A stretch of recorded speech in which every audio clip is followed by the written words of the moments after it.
Welcome to my channel. ನಾನು ವಾಣಿ. ಇವತ್ತಿನ recipe ಬಾಂಗ್ಡಾ ಮೀನು ತವಾ ಫ್ರೈ. ಇಲ್ಲಿ ನಾವು 1 kg ಆಗೋಷ್ಟು ಬಾಂಗ್ಡಾ ಮೀನ ತೊಗೊಂಡಿದ್ದೀವಿ. 3ರಿಂದ 4 ಸಲ ವಾಶ್ ಮಾಡ್ಕೊಂಡು ನೀಟಾಗಿ ಎತ್ತಿಟ್ಕೊಂಡಿದ್ದೀವಿ. ಸೊ ಬನ್ನಿ ಹೇಗೆ ಮಾಡೋದಂತ ನೋಡೋಣ. ಮೊದಲನೇದಾಗಿ ಬೌಲ್ಗೆ ಒಂದು ಮೊಟ್ಟೆನ ಒಡೆದು ಹಾಕ್ಕೊಳ್ಳಿ. ಇಲ್ಲಿ ನಾವು ರಿಚ್ ರವರ ಫಿಶ್ ಫ್ರೈ ಮಸಾಲಾನ ಯೂಸ್ ಮಾಡ್ತಾಯಿದ್ದೀವಿ. ಈ ಪೌಡರ್ ಅಂತೂ ತುಂಬಾ ಚೆನ್ನಾಗಿದೆ. ಇದು ಹೊಸ ಪ್ಯಾಕೆಟ್, ಇದು ತುಂಬಾ ಚೆನ್ನಾಗಿದೆ.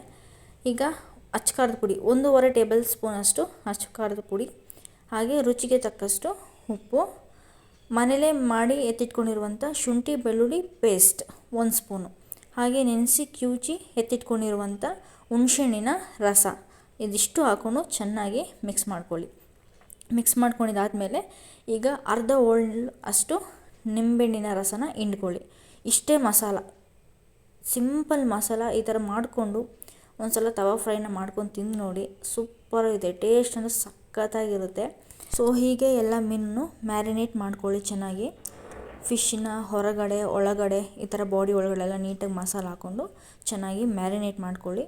ಇದು ಏನಿಲ್ಲ ಅಂದ್ರೂ ಅರ್ಧ ಗಂಟೆ ಮುಕ್ಕಾಲು ಗಂಟೆ ಆದ್ರೂ ಚೆನ್ನಾಗಿದು ಮ್ಯಾರಿನೇಟ್ ಆಗಬೇಕು.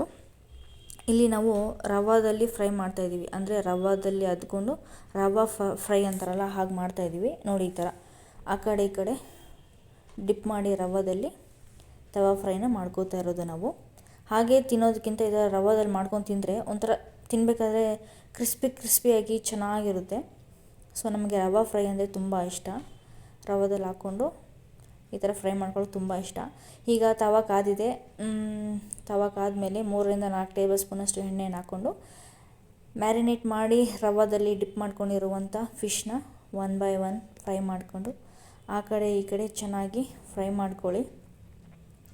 ಚೆನ್ನಾಗಿ ಫ್ರೈ ಮಾಡಿಕೊಂಡು ಮನೆಯಲ್ಲಿ ಮಾಡಿ ನೀವು ತಿಂದು ನೋಡಿ, ಎಷ್ಟು ಚೆನ್ನಾಗಿರುತ್ತೆ.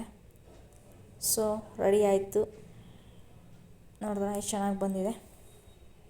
ನೀವು ಒಂದು ಸಲ ಮನೇಲಿ ಟ್ರೈ ಮಾಡಿ ನೋಡಿ, ಟೇಸ್ಟ್ ಅಂದರೆ ಸಖತ್ತಾಗಿದೆ. Thank you for watching.